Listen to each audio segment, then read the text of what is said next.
Hello. Hey. So we're back for another exciting video, and today we're talking about my favourite subject, which is dogs, and all things sort of living with dogs, travelling with dogs in a van, and we'll be covering off a few different things. Sorry, Jean. Sorry, sweetheart. Oh, I did. People have asked us a few different questions, so we'll try and cover them as well.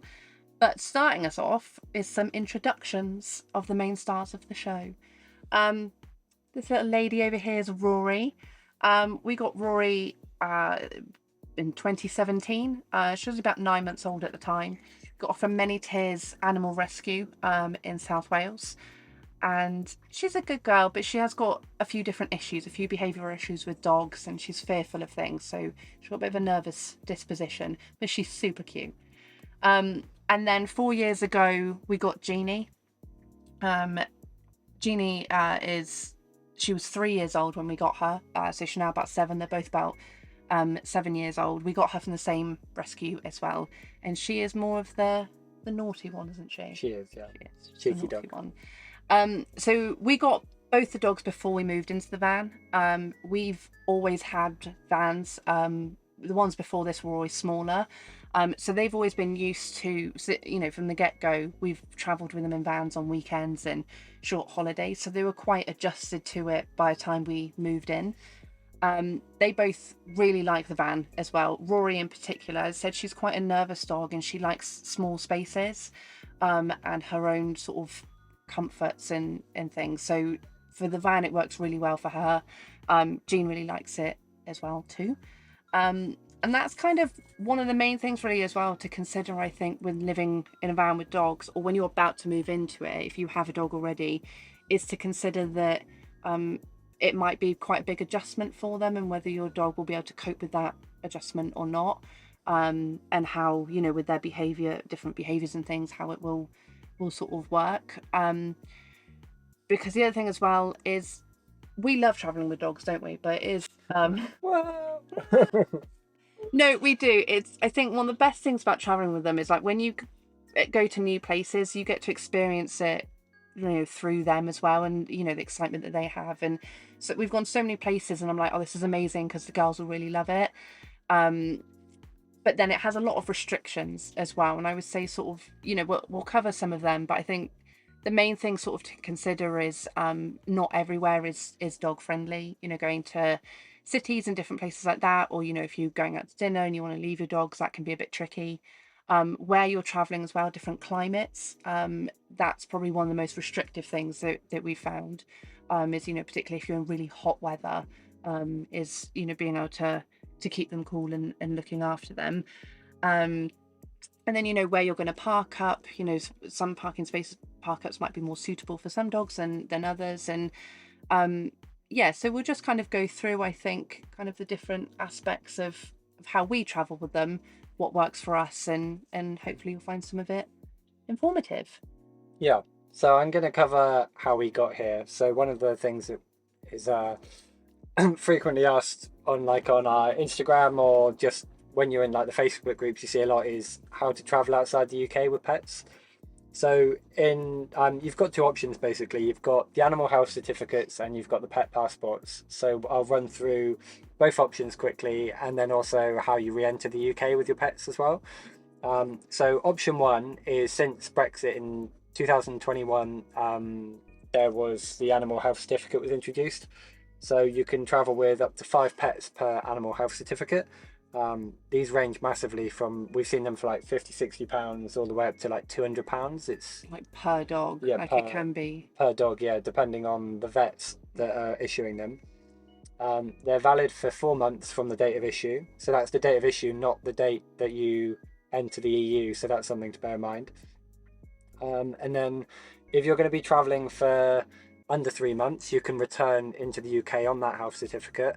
But if you're going to be doing a long trip, which a lot of people, certainly a lot of people that we talk to online are doing extended trips, to re-enter the EU, the UK, sorry, you have to get a GB pet health certificate from a vets in the EU. So that's obviously an additional cost as well, so that's something to consider. You need to get it no more than 10 days before you travel as well. So there is a bit of planning like if you're booking your ferry or your Channel Tunnel ferry tickets, then you need to consider when you need to slot the vet trips in. And then the requirements, I've just got them jotted down because I don't want to mess it up. You need to have the rabies vaccination for any pet that you're traveling with, and they must be microchipped. Now, the important thing, if you've not left the UK before with your dog with the rabies, is that you can't travel until 21 days after the rabies vaccination. So that's another thing. Obviously, if you're doing a last minute trip, you may run into difficulties with actually being allowed to legally take your dog out of the country. The UK is quite good actually for rabies. They're normally a 3-year jab, whereas some of the vets in Europe we found it's normally a 1-year jab. So it's a trip to the vet every year to keep it up to date. So I think that's the main thing for the animal health certificate. So it's just like quick recap. It's a piece of documentation effectively that will allow you to travel outside of the UK for a single trip into Europe and back to the UK again. For up to 4 months effectively. Yeah. The second option, which is the option we went for, is a pet passport. So if you have a pet passport from pre-Brexit, it's basically null and void. You can't travel on that anymore, and that's it? Yeah. Oh, I assumed they'd still be valid. No, that's what the animal health certificate replaced. Oh, yeah. We won't get into a Brexit discussion on this. So basically, before deciding to travel more permanently, we went to Ireland. So we travelled into the north of Ireland and then went to the Republic of Ireland, and that's where we got our EU pet passports. So we were quite lucky there, where the vet transferred their UK rabies onto the EU passport for us, and they used the address that they were currently microchipped with. So speaking to some other people and also people out in other European countries, it looks more like they like to give the rabies vaccination at the time of issuing the passport. So it's something to bear in mind that your dog may end up double jabbed effectively. So you may have travelled into Europe on an animal health certificate where you'll have had a rabies vaccination, but then that rabies vaccination may not be like acknowledged by an EU vet, so they may re-jab to issue a passport. Yeah, so the benefit of the passport is once you've got it, you can keep that indefinitely effectively. It's kept up to date by the rabies vaccination, so as long as your rabies is up to date, then the passport's still valid until you run out of pages. So yeah, that cost us around, I think it was about £50 per dog for the passports as well, so it's a much cheaper way to travel. And if you're planning on traveling for more than, I'd say, 4 or 5 months, or you want to do multiple trips in a year, then a pet passport is definitely the way to go. Probably, like, would you agree with that? It's like so much easier, isn't it? Oh, 100% easier, yeah, to have it. And then it's easy as well, because when you go to any vets, all the vaccinations go in the passport as well, so it's all in one place and easy to do, really, isn't it? Yeah. The only additional jab really that they've had is a titer test as well. That's a rabies antibody test that is required by law to re-enter some EU countries. So from countries that have, like, where rabies is still prevalent. So Turkey and Morocco are 2 big ones that people tend to travel to in vans. And there is a requirement that you should have a titer test to be able to show at the border to re-enter the EU. Now, we've never been asked for ours, but it was one of the first things that we got when we entered the EU, wasn't it, on our first year of travelling? Yeah, I think it's one of those things, it's like 90% of the time, no one's going to ask or check for it. But if they do, the consequences is that, you can have your dog taken from you and quarantined for long periods of time. And it can cost a lot of money. So it's not a risk that we wanted to take, was it? No. And then I guess re-entering it, so you've got animal health certificate and the passport. They're the 2 ways legally to leave the UK and travel within the EU. And then the entry requirements are, what's up, babe? The entry requirements are actually the same for both. So you need to get a tapeworm tablet from an EU vet, and you need to have that no less than 24 hours before you get your ferry or your Channel Tunnel, but no longer than 5 days. So it's between 1 and 5 days. You need to go to a vet before you basically re-enter the UK. That last time we did that, it was about £30 per dog. So we just rang a local vet, And a little tip, I guess, is that the vets further away from the ports are likely to be cheaper, effectively, to get that as Yeah. well. Obviously, the vets in the ports are taking advantage of the fact that there's a lot of tourism going backwards and forwards, so their prices tend to be higher.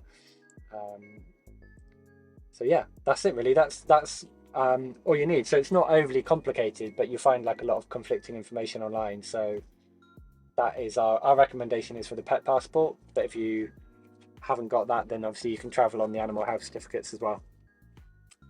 Um, so following on from that, I suppose that kind of ties into a little bit to vets and kind of going to vets and things. So when you're traveling abroad, um, a key thing is so we had pet insurance for both of the girls in the UK. However, most pet policies only cover 90 days travel outside of the UK. We're traveling full term in a lot longer outside of the UK, so it wasn't going to work. So we actually cancelled those policies, and we now just save money every month in case anything happens or comes up. There's been a couple of times that we've gone just for vaccinations, and then Jean got ill at some point. But vets in Europe have actually been much easier to deal with, I would say, than the UK.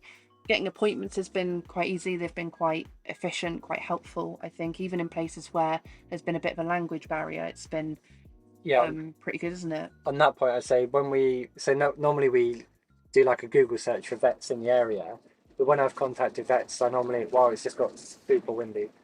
Um, If the video now looks like it's yeah. doing this, it's the wind outside.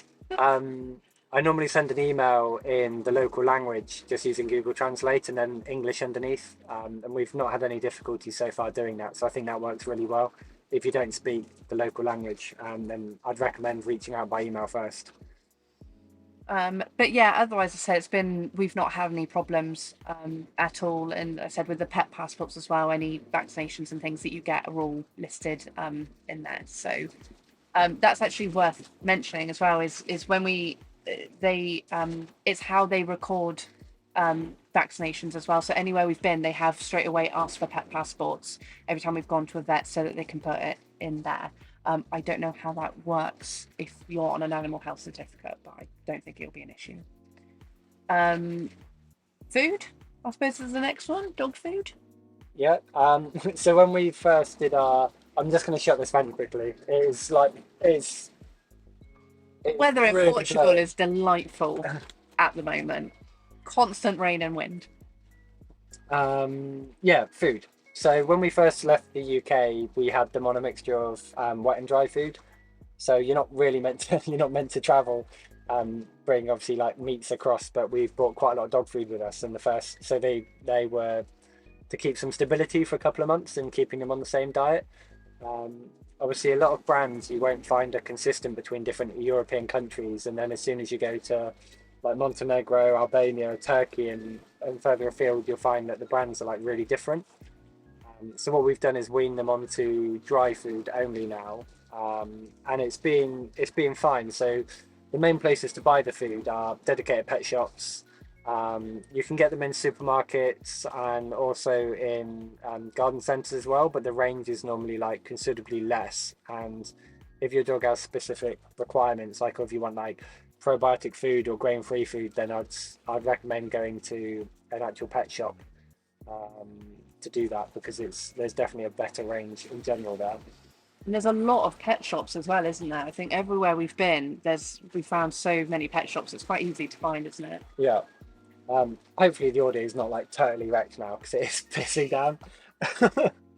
um, and then just in terms of like traveling with the food, we buy like a 15-kilo bag of kibble normally, and then we decant it into a smaller, I don't know, it probably holds like 3 or 4 kilos container that we keep in the front, and then every few days we just top it up out of the boot, and that's just worked really well for us. Yeah, So and I think I don't know if you mentioned the cost of it, but I think how much do we spend on it normally? I think we normally buy about a 15-kilo bag, isn't it? yeah, range. I think the food it can be quite expensive in some countries. I think like between 12 and 15 kilos for like a grain-free dog food can be anywhere from like 60 euros up to. I mean, I think we've spent 90 euros for a bag at times. Like it can be quite pricey, but that's dogs, isn't it? Dogs are expensive. Yeah, and we always specifically buy grain free, and that tends to be a little bit more expensive. So obviously it'll vary depending on what you're feeding them, isn't it? Yeah.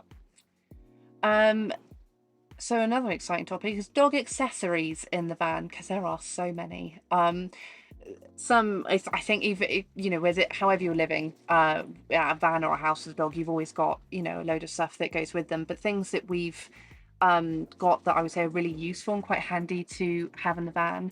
The main one is tie down points on the van. So we've got by the sliding door, got an anchor point there, and then on the back of the van as well. Is it? Yeah. We've got one, yeah.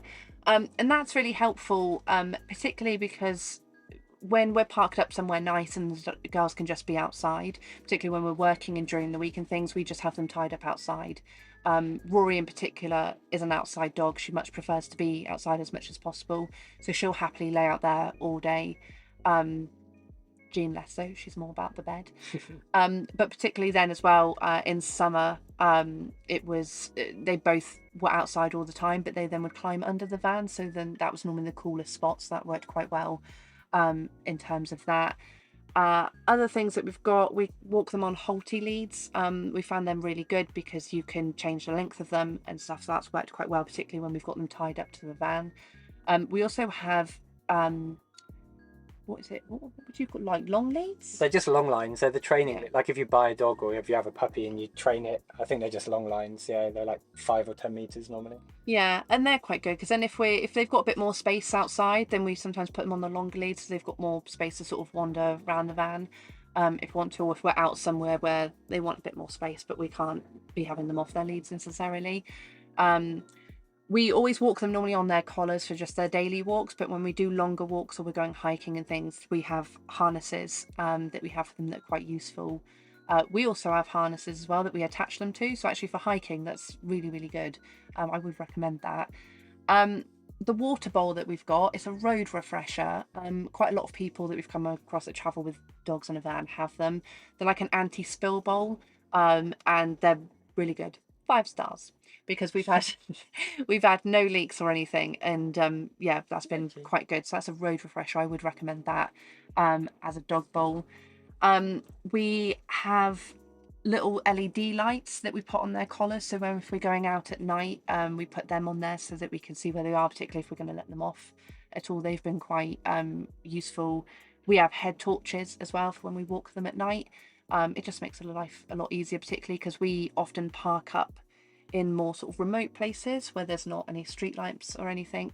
So having lights on them and then for us is quite helpful. I would say like they're just Vanlife in general, like invest in good head torches. Yeah, definitely. Whether you've got a dog or not, just get like I think they're like, I want to say it's called Pretzel, but I don't think it probably is. I think it is. I'll find the name and I'll put a link below, but just like a decent rechargeable head torch, because they're just so handy, and in winter obviously you use them quite a lot. Yeah, we use them pretty much like almost every day, don't we, in winter? Yeah, quite a lot. Yeah. And then just other things that we have is so like the dog bowls that we use, I think they're like aluminium bowls, I would say. Is that one thing? Yeah, I think so, yeah. Just lightweight bowls. We used to have ceramic ones in the house. That's not really that practical for a van, so things like that. Endless dog toys that we've got for them that we store. And then is it because I mentioned the toys? No. Didn't mention the BAWL though, because she gets very excited by that. And then the other thing really is dog towels. We have a few different dog towels for just keeping them clean.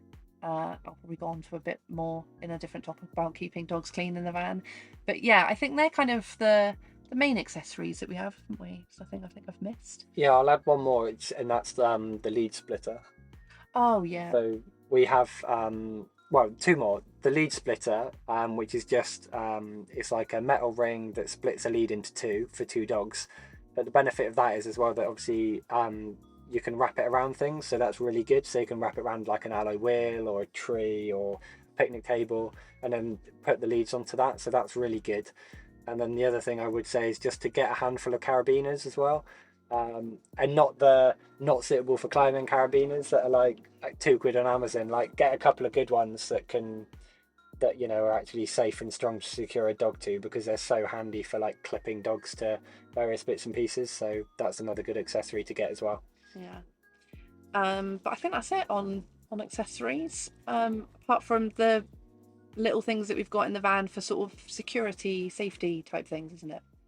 Yeah, so I think one thing, obviously living with the dogs in the van, and if you're building a van or considering like a van to move into with your dog, then their safety and security is obviously really important. So some of the things we've done is we've installed temperature sensors at multiple points in the van. They're from a company called Sensor Push, and they connect to our Wi-Fi, and then we can get temperature alerts. So they do temperature and humidity, and they work remotely. So we can always check if the dogs are left alone, what the temperature outside is and what the temperature inside is. So those are really good. You'll probably notice above our head as well, we've got we've got a camera up here as well, and that's really just like dog cam. So that's a Amazon Blink camera, so we can just log in and if we're out having dinner or something and just check on the dogs. Which we always do. Which we always do. Every time during dinner, we're like, should we check on the girls? Yeah, every time between a course, it's like, oh, what are the girls doing? And they're always just asleep doing nothing. In the same spot, not moved. And then in terms of like external security for them as well, we've got deadlocks on all the doors on the van as well. And then like the window choices, they're quite small windows as well. So like we can leave the windows open for them and they can't get out and no one can get in. So that's a good one. And then everything else is really more about the climate and keeping them safe in terms of temperature. So when it's really hot, we try and either park in the shade or face the drive the van so that it's facing north. And then we've got a silver screen as well that goes externally on the windscreen. So that's a really good way to keep heat out of the van. We've got 2 max air fans. We've got one at the back over the bed, and we've got one in the kitchen as well. So we can normally have one extracting air and one pulling air in.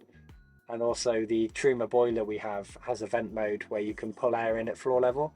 So on a really hot day, we can have ambient air coming in at the floor, getting pulled out through the ceiling, plus have the windows open. The blinds, we've got like blinds on all the windows as well, so we can use those. Yeah, and then really it's just like in a house, it's like making sure they've always got access to water is like obviously fundamental with a dog. But yeah, I think that's it. They're like the main ways that we try to obviously keep them cool. Winter's not a problem because we never let the van get cold. So if it's cold, we've not used a heater in so long because we've been traveling in warm places, but normally we just put the heating on like a thermostat and just leave it on. So yeah, like keeping them warm is not a problem. It's keeping them cold, really. Yeah, that's normally the sort of the bigger issue, isn't it? Yeah. But routine, I would say, is the next one in terms of having dogs in a van. It's a lot. I'll be honest, it's a lot like having a house. Some people have sort of asked about this in terms of sort of generally the day to day of it. Same in sort of living in a house. We walk them the same amount every day. It's the first thing that we do in the morning. It's the last thing that we do at bed. Get walked about 4 or 5 times a day. We try and always go around the same time and things. It just gives them a bit more kind of structure to their day and to ours, really. We make sure in the van they always sort of have their own spaces as well. Obviously it's a small space, so it's only so much, but for example, in terms of like sleeping, like we have the seating area that we make into sort of a single bed / sofa, which is normally Rory. So we sit there during the day when we're working, but in the evening Rory sleeps there. It's where she's gone to now. It's kind of a small space for her that she likes. Can sleep on it or she can go underneath it. Jeannie is always in bed all the time. I said Rory sleeps down on her bed at night. Jeannie sleeps in bed with us. Yeah, you do, don't you? She's like, I don't. She's looking at me like I don't see what the problem is. Yeah, I think the reason why I mention routine as well and kind of keeping it the same is obviously it's a newer thing for them every day. Obviously we normally tend to move about every few days, so they're always experiencing different places and new things. So I think it's nice to make sure that they've kind of got their own space in the van and toys and things that they're familiar with. because the outside world's always changing. Um, so I think, yeah, just keeping them calm in that aspect. But it's also kind of a good thing as well, because I think they love it, I think, don't they? The fact that we open the door and there's somewhere new and exciting a lot of the time. But with that, actually, it's worth noting is that you then consider a lot more about where you're parking.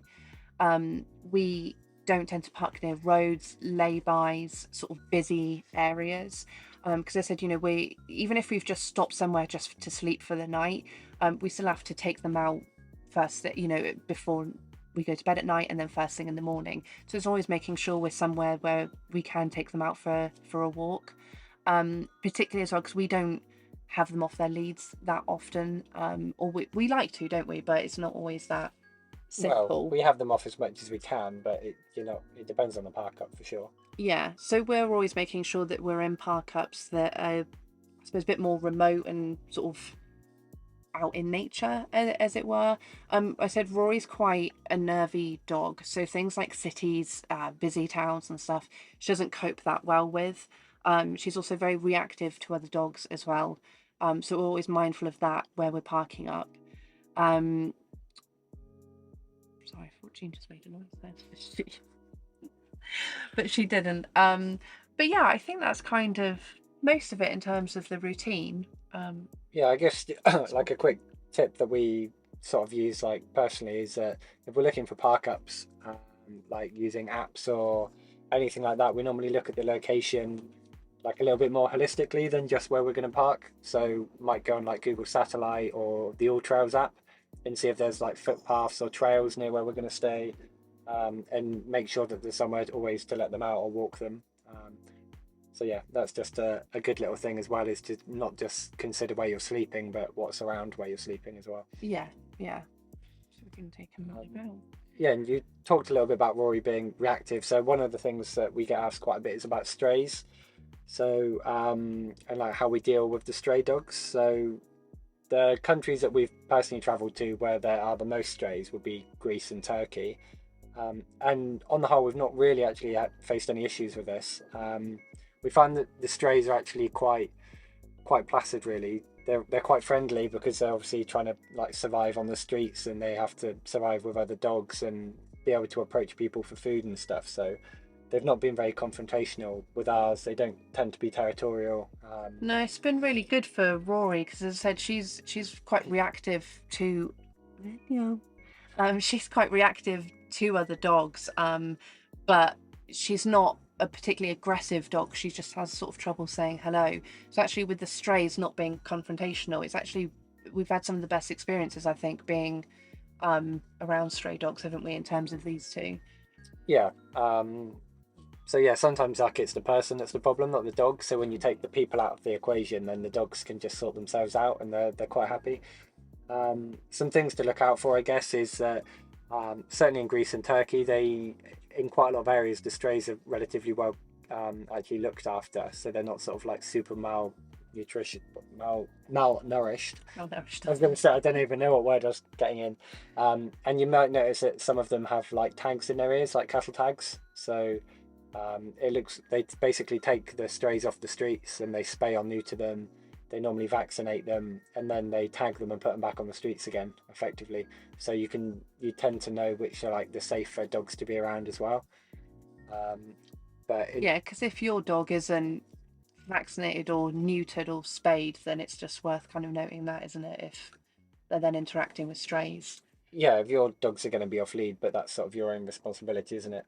Both of ours are spayed, so it's not really a concern. But obviously, if you've got a younger dog or one that could be on heat or something, it's definitely worth considering. But yeah, I think that's it really, isn't it? And obviously when we were in those countries, you tended to buy like a cheaper dog food as well, so we had extra dog food for the strays. So some places, especially in Turkey, we were on the same spot for a couple of weeks at a time, so basically we ended up having like 4 or 5 dogs living outside the van. I love dogs more than almost anything, so I always interact with the strays. I will feed them, I'll leave water out for them, I'll encourage them to come on walks with us. And so yeah, we've had a lot that then, because that's the thing with the strays, the more you interact with them, particularly if you feed them, the more that they will be around you. Obviously, if you don't want that, then don't feed them. But I think we always encourage leaving food out if you can for them, and water as well, particularly in hot places, because it's just nice to help them out where you can. Yeah, I think the last point to mention on the strays then is like being able to differentiate between like an isolated dog or like a small pack of dogs that are basically just local strays versus like working dogs, because obviously working dogs are not pets. So if you've got like shepherd dogs or dogs that are basically um, tend to be like big roaming dogs that are around livestock, then you obviously want to keep your dogs away from those, because like they are naturally aggressive to like, because it's their job to protect like herds of animals. Yeah, so even if your dog is good with livestock, I would always make sure your dog is on a lead and very close to you if you're ever going to be around livestock, because I think, yeah, that's the only time when we've kind of been a bit worried, isn't it?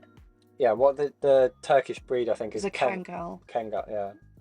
They're massive dogs. We've not really had any issues with them, but it's just something to bear in mind, because one of the locals that we met who lived in Cappadocia was saying that those dogs effectively will like take down a wolf Yeah. to protect the herd. So obviously, like you don't really want something like that going after your pet.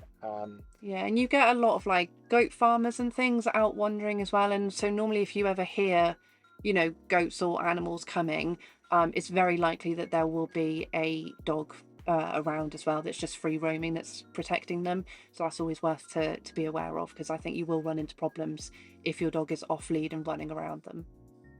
Cool. I think the next topic is a big one that we get asked a lot, especially in a white van, is managing with dirt, damp, and sand, which is there's a lot of. Oh gosh, story of our life. I think keeping a van clean is difficult anyway. Even if you don't have a dog, it's harder to keep clean than a house. It's never always going to be spotless. Trying to keep it clean though is harder when you do have dogs. And I think things we try and do with that. So the thing is, it's like now, even if the weather's really bad, we always have to go out and walk them. So sometimes we are going out in the pouring rain, where places where it's then been muddy, or where we've been walking on them on the beach today and it's been really, really windy. So they're covered in sand. So they're bringing all of that into the van. But what we do, as I said earlier, we've got, you okay, sweetheart? You okay? We have dog towels. We always use two. So we have one that we put on the floor as you come into the van, so that they can stand there and put their paws on and we clean their paws. And then we have another one that we wipe down all their body with.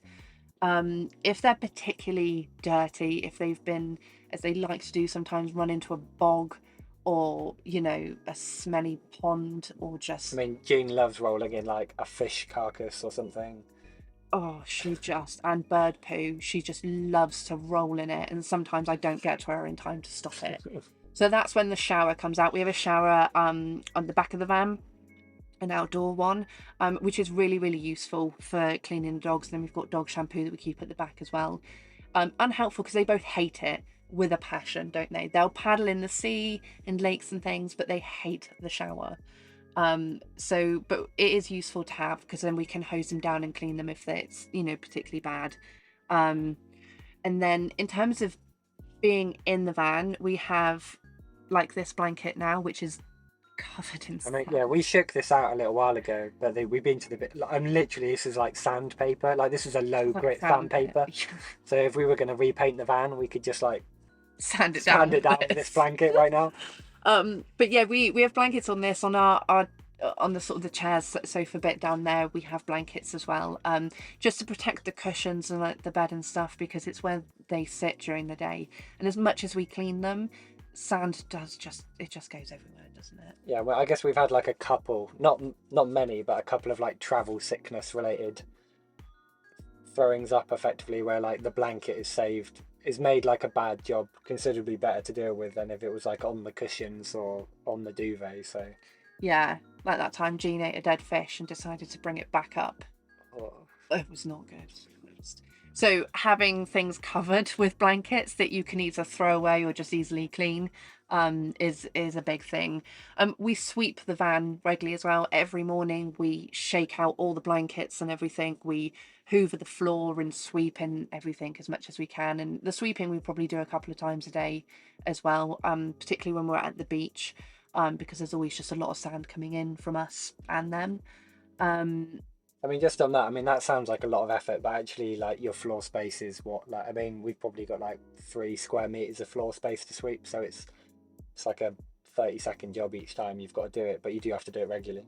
Yeah, and it's just it's one of those things, you can do everything that you can and that we do to try and keep the van clean, but we do live in a small space with 2 dogs, so it's not going to be spotless, and that's just what it is, really. So you just do what you can, but if you want to live in a perfectly spotless van, having dogs in it's probably not the way to go. Yeah. And then so I think that's generally on trying to kind of keep them clean in the van. His main things is have towels and ability to shampoo and wash them down if you need to, and a good sweep.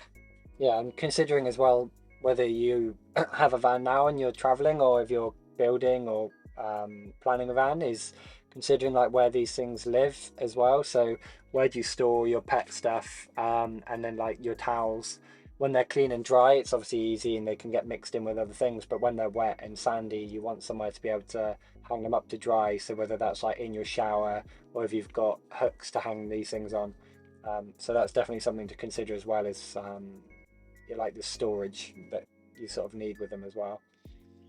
Yeah, and if you don't have a dog already, but you're going to move into a van and get one, obviously consider the breed that you've got as well, as to how much they're going to love to go outside and get dirty, whether they shed and molt quite a lot, because obviously those things will make a difference to how clean you can keep your van, really. I think we're lucky that the girls don't tend to molt that much. I suppose Jeannie is actually going through a bit of a molting phase at the moment, but on the whole they're pretty good, aren't they, in that front? Right. I think that's most of everything we've covered. Yeah, so I think we've covered, what have we gone through? Like just a bit about the dogs in general, how to leave the UK and re-enter the UK with your dogs, vets, food, accessories, security, routine, dealing with strays, managing with dirt. So yeah, hopefully it's like a fairly comprehensive list there of how we personally manage. So hopefully you found some of those tips useful. Yeah, I think it's one of those things. There's a lot of pros and cons to traveling with dogs. I said, traveling and seeing things, with them, I think does really enhance the experience for us. But there are times when we have found it very restrictive. When it's hot and you can't leave them, or you're going to places where it's not very dog friendly, places that are suitable for the dogs and not in terms of like their temperament and behavior. So it's just really things to consider, if you have a dog already, is how they'll adjust to living in the van, and then the type of traveling you want to do, and things as to whether that will work with your dog or not really. Yeah, So, absolutely. Yeah, I think that's all really like good points. but if you've got any additional questions, if there's something we've not covered, then by all means drop us a comment, or DM us over on Instagram, because we're quite responsive on there as well. And the old like and subscribe. Like and subscribe. Like and subscribe. Yeah, obviously we've not done many videos, as you can tell, and they're a bit Yeah. rambly. But if you do find the content useful, then yeah, just give us a thumbs up. It would mean a lot to us. Yeah, and we try to make our videos a bit more, we try and make them informative, or cover topics that we think are quite helpful to people that are looking to start out in van life. So if there's anything good topics that you recommend or would like to know about, drop us a comment and let us know. Cool. That's it. We'll see you in the next one. Bye. Bye.